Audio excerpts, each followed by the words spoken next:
use the quadratic formula to solve. Remember, the quadratic formula looks like this. Okay. And we can plug this in to the formula.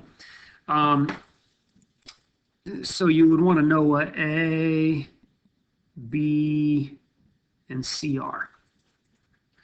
So plugging into the formula, you'd have to say negative B. So negative 5 is positive 5, plus or minus the square root. B squared, that's negative 5 squared, is 25, minus 4 times the A number is 6, times the C number is 7. All over 2 times the A number is 6. Okay, so let's go to the calculator and do a little bit of calculating work. So what do we have here?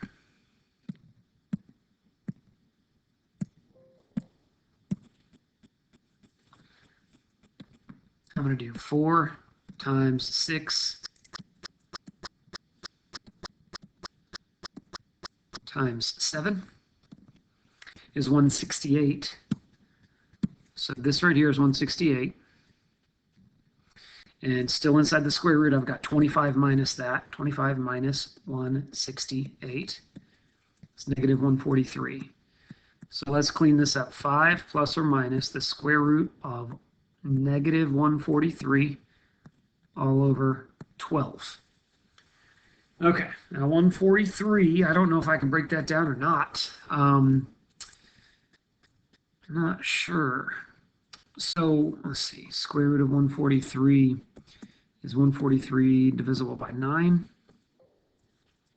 143 divisible by 16, no. 25, no, that's not going to work. 143 divided by 49, no. 143 divided by 81, that's not going to work. I don't think that breaks down. And so what we're going to do is we're just going to take that negative and say that's going to be I. Square root of negative 1 is I. And I would have 5 plus or minus I times the square root of 143 over 12. So that's going to be the answer. And I know that's kind of tough, but think about this. You're going to have access to a calculator, so you might have a shortcut. So watch what I can do. If I go to the math links, we've got a quadratic formula calculator. So all it takes is to enter in the A, B, and C values, and it solves it for you. The discriminant is negative 143. Well, that was just this number right here. That's called the discriminant. But it calculates and gives you 5 plus or minus I times the square root of 143 all over 12. That's what this is. Okay, so you can kind of shortcut the work, I suppose, and use a calculator. You're going to be allowed to. So check it out. Make sure you can do that. Factor using the sum and difference of cubes pattern. You probably don't have these memorized, but the sum and difference of cubes pattern looks like this.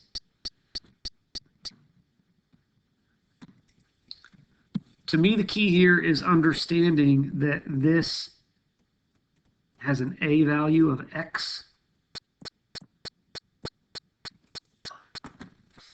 and a B value of 3. And I know that's 3 because 3 to the third power equals 27. So you need those two numbers right there. A is X and B is 3 to use in this pattern. So the first pattern we're going to do, since this is a plus, we're going to use the one with the plus in it. Okay, this pattern over here. A plus B. So the A number was X and the B number was 3. So X plus 3 times, and then look at this pattern. You've got A squared, so in this problem there'll be X squared, minus AB, so minus what you get when you multiply those, minus 3x. So just multiply x times 3, 3 times x, plus b squared over here is 3 squared is 9. That's all I want you to do. Factor using the sum of cubes pattern. Done. It's factored. So then we move on to the next one, and the next one has an a value of x and a b value of 2, because 2 to the third power is 8. That's a difference of cubes. So we do kind of the same deal. Let's look at this pattern. And we're going to have a minus b times a squared. That's going to be x squared. Notice it's plus this time, plus 2 times x. You just multiply the two numbers, plus b squared. 2 squared is 4. That's it. It finished. So then we move on to 17, and 17 says use the sum or difference of cubes pattern to solve. So we've got to go a little bit farther. We're still using that same pattern. This is going to be a difference of cubes. I can tell it's a difference because of the minus. And I can see that a is x and b is 5, because 5 to the third power is 125. So fill in the pattern. It would say x minus 5, straight from here, a minus b, times the quantity. A squared is x squared plus 5x plus b squared. That means that's plus 25. So that's factored, but that's not solved. We have to solve. So don't forget that equals 0. First part of this is easy. You should be able to do this in your head. You're like, what x value makes 0? Well, that's 5. X equals 5. Got it. But the second part of this is not so easy. I can't do that in my head, and I don't think you can either. We're doing basically what we did in number 14. We're going to have to use the quadratic formula to solve each equation. But nobody said you had to do that in your head. Why don't we use that same calculator? So the a coefficient is 1, and the b coefficient is 5. C is 25. And check it out. You can see that the discriminant would be negative 75, which means that there's two imaginary solutions. You're going to have negative 5 plus or minus 5i times the square root of 3. So negative 5 plus or minus 5i times the square root of 3. What was it? All over 2.